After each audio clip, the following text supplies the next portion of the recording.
Bismillahirrahmanirrahim. Assalamualaikum warahmatullahi wabarakatuh. Alhamdulillah. Alhamdulillahirabbil alamin wa bihi nasta'inu ala musabbabil al-asbabi afdalu al-makhluqati wa nusalli Muhammad sallallahu alaihi wasallam. Pertama-tama marilah kita panjatkan puja dan puji kehadirat Allah Subhanahu wa taala yang telah mempertemukan kita hari ini. Mudah-mudahan kita semua dalam keadaan sehat walafiat. Amin ya rabbal alamin. Alhamdulillah Ibu dan Bapak, alhamdulillah kemarin kita sudah menyelesaikan satu video yaitu berkaitan dengan kegiatan pembelajaran di dalam kelas. Alhamdulillah kita semua sudah sukses melaksanakannya dan alhamdulillah video selanjutnya adalah Bapak akan menjelaskan ya berkaitan dengan perbedaan antara PTK dengan karya ilmiah yang lain, begitupun singkatan daripada PTK itu sendiri. Ya, sebelum kita menulis tentang sistematika proposal PTK, terlebih dahulu kita harus bisa mengenal dulu ya apa itu PTK dan karya ilmiah yang lain biar kita bisa membedakannya. Oke, sebelum Bapak menjelaskannya terlebih dahulu Bapak minta bantuan untuk di-subscribe, begitupun like and share ya biar ditonton oleh banyak orang dan bisa bermanfaat bagi banyak orang. Oke, hari ini Bapak akan menjelaskan perbedaan antara PTK dengan karya ilmiah yang lain. Apa perbedaan yang pertama? Perbedaan yang pertama adalah PTK itu harus diingat oleh Ibu dan Bapak bahwa PTK itu bukan karya ilmiah. Tapi PTK itu adalah satu metode ataupun satu solusi untuk menyelesaikan satu permasalahan yang ada di dalam kelas. Gitu ya, yang harus diingati oleh Bapak dan Ibu. Ya, jadi satu metode ya, satu solusi yang harus kita selesaikan di dalam kelas. Begitupun beda dengan skripsi, tesis maupun disertasi. Ya, ketiga hal itu berbeda dengan PTK. Kenapa? Mereka bertiga ataupun ketiga ilmu itu adalah bersifat ilmiah. Ya, sesuatu yang bersifat ilmiah artinya bahwa sesuatu yang harus diuji coba ya melalui satu penelitian ya, diuji coba melalui penelitian lalu didukung oleh data-data yang harus valid gitu ya. Begitupun diuji oleh orang-orang yang punya kompeten di bidangnya, baik dosen ataupun orang-orang yang punya kepentingan di dalamnya, yaitu berkaitan dengan karya ilmiah itu sendiri. Lalu diuji keabsahan data, apakah karya yang kita hasilkan itu adalah karya ilmiah atau tidak. Yaitu perbedaan PTK dengan skripsi, tesis maupun disertasi. Jadi perbedaannya bahwa PTK itu bukan karya ilmiah, sedangkan skripsi, tesis, disertasi adalah karya ilmiah. Karena PTK itu adalah tugasnya cuma hanya menyelesaikan satu permasalahan hari itu juga, ya menyelesaikan satu masalah yang terjadi di dalam kelas ataupun satu metode untuk meningkatkan proses kegiatan pembelajaran di dalam kelas. Oke ya. Selanjutnya yang kedua adalah perbedaan yang kedua adalah PTK itu bersifat siklus ya. Ingat seperti halnya di dalam tubuh kita itu kan ada siklus darah gitu ya. Ketika kita pergi ke dokter ya, dokter memeriksa siklus darah kita. Ternyata dokter mengatakan bahwa siklus darah kita bagus. Ya pada hari itu, harus diingat pada hari itu. Tapi besoknya belum tentu. Kenapa? Mungkin kita capek gitu ya, banyak pikiran, stres, akhirnya tensi kita turun ataupun darah kita turun. Ya, begitupun ya seperti halnya PTK. PTK apabila ketika kita melaksanakan satu kegiatan pembelajaran di dalam kelas, kita contohnya menggunakan metode A. Ya, hari ini kita menggunakan metode A. Hari ini murid-murid pada suka senang dengan kegiatan pembelajaran kita.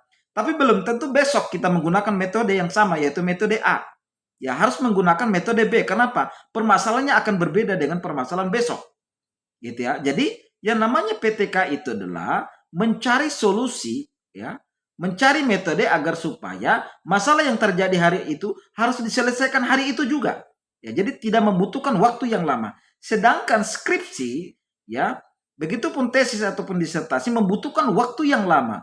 Bahkan sampai berbulan-bulan, bahkan sampai bertahun-tahun ya untuk menyelesaikan satu skripsi, tesis ataupun disertasi. Kenapa? Membutuhkan data ataupun dukungan ya ataupun dokumen-dokumen yang ada di lapangan ya sehingga membutuhkan waktu yang sangat lama. Sedangkan yang namanya PTK itu adalah ibarat permasalahan yang ada di dalam kelas itu gitu ya. Langsung kita menyelesaikan, tidak harus menunggu harus besok karena besok itu ada masalah lagi di dalam kelas. Makanya perbedaannya di situ. Jadi perbedaan yang pertama adalah PTK itu bukan karya ilmiah, yang kedua adalah PTK itu adalah ibarat seperti siklus yang ada di dalam tubuh kita ataupun siklus darah yang ada di dalam tubuh kita. Jadi kalau seandainya hari ini kita menggunakan metode A, ya mungkin murid-murid senang. Besok kita menggunakan metode A, belum tentu murid-murid itu senang dengan metode yang kita gunakan. Yaitu penjelasan berkaitan dengan perbedaannya. Sekarang adalah penjelasan berkaitan dengan singkatan daripada PTK. PTK itu singkatan dari apa sih? Yaitu P-nya adalah penelitian, T-nya adalah tindakan, K-nya adalah kelas. Sekarang kita garis bawahi satu persatu. P-nya adalah penelitian. Penelitian itu punya ciri khas ada 3. Yang pertama adalah harus rasional, yang kedua adalah empirik, yang ketiga adalah sistematik. Yang pertama adalah rasional. Ketika kita mengangkat satu judul, itu harus bersifat rasional, masuk akal. Ya, jangan sampai bersifat irasional. Contoh seperti kita mengangkat judul berkaitan dengan tentang Allah ataupun tentang Tuhan, ya, ataupun tentang malaikat ataupun jin. Karena sesuatu yang tidak bisa dilakukan penelitian karena bersifat irasional. Yang kedua adalah empirik, harus bisa kelihatan. Ya Allah, malaikat, begitupun jin ataupun setan, kita tidak bisa melakukannya penelitian terhadap mereka. Kenapa? Mereka bersifat abstrak ataupun tidak kelihatan. Oke ya. Yang selanjutnya adalah sistematik. Ya, sistematik ciri daripada penelitian itu. Sistematik itu seperti halnya kita membuat sistematika dalam proposal penelitian tindakan kelas yang akan Bapak jelaskan nanti di video berikutnya. Yang pertama adalah subjudulnya dulu, itu yang pertama. Yang kedua adalah baru lembar pengesahan, ya. Yang ketiga ada abstrak.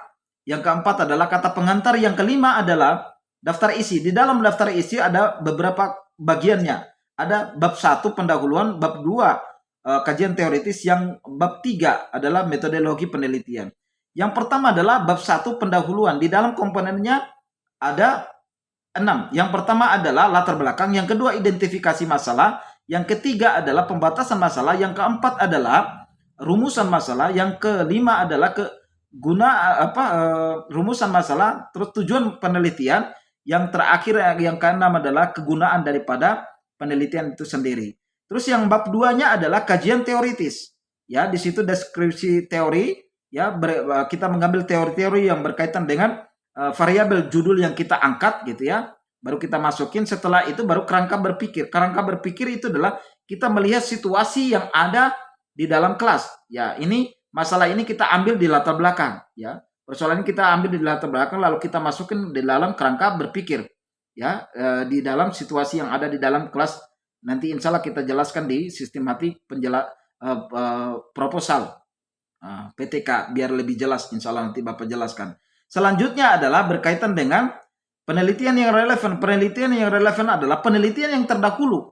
Ya, harus diingat perbedaannya. Deskripsi teori yang awal itu adalah penjelasannya banyak, baru ditambah dengan teori. Sedangkan kalau penelitian yang relevan itu adalah teori yang sesuai dengan judul yang kita angkat, tapi tidak ada penjelasannya.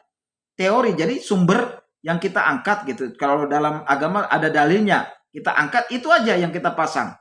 Teori-teorinya aja yang kita pasang, tidak harus membutuhkan penjelasan gitu ya. Selanjutnya baru hipotesis tindakan. Hipotesis tindakan itu adalah jawaban sementara yang kita ambil di rumusan masalah. Insya Allah nanti dijelaskan di sistematika penulisan proposal PTK nanti. Ya, selanjutnya baru bab 3. Yang bab 3 itu adalah metodologi penelitian. Metodologi penelitian itu yang pertama adalah jenis dan pendekatan. Jenis apa yang kita gunakan? Oh, di sini kita mengangkat jenis tentang PTK, penelitian tindakan kelas. Pendekatannya apa? Menggunakan apa? Pendekatannya menggunakan 2 hal. Ada yang bersifat kualitatif, ada yang bersifat kuantitatif. Kalau kita menggunakan kualitatif berarti bersifat deskripsi, artinya menjelaskan, menjabarkan. Ya, begitupun tidak menggunakan angka, ya, ataupun kuantitatif, gitu ya. Begitupun kalau kuantitatif itu menggunakan angka berupa variabel Y ataupun variabel X, gitu ya.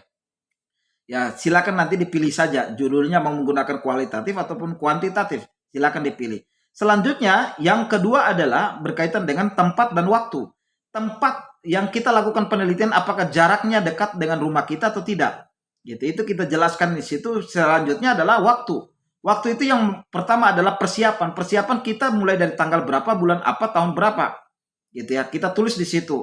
Kita mau melakukan penelitian tindakan. Itu persiapan yang pertama. Yang kedua adalah baru kita melakukan pengolahan data. Ya, pengolahan data itu artinya apa? Kita kumpulkan data yang ketika kita melakukan penelitian.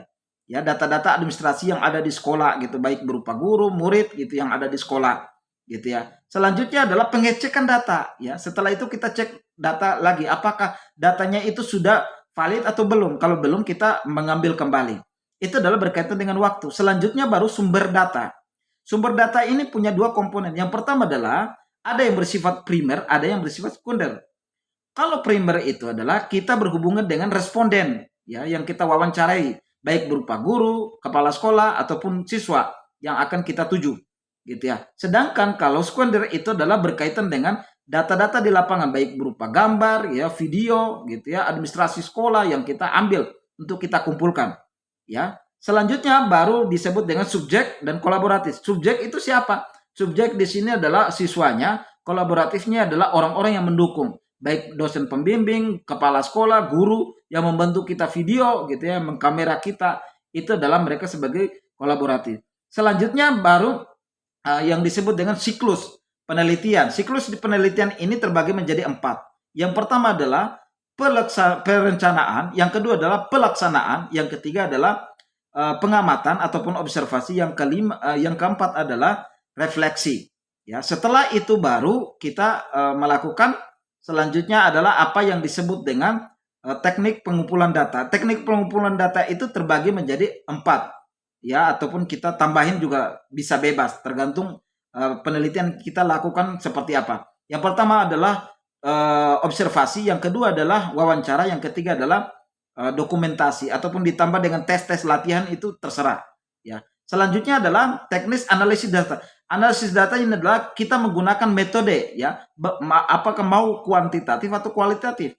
Kalau kualitatif lebih cenderung terhadap mendeskripsikan, sedangkan kalau kuantitatif lebih banyak terhadap masalah angka-angka gitu ya. Jadi penelitian ya, penelitian ini mempunyai ciri khas. Yang tadi pertama adalah harus bersifat rasional, yang kedua adalah bersifat empiri, yang ketiga adalah sistematik yang tadi Bapak jelaskan dari mulai awal sampai akhir.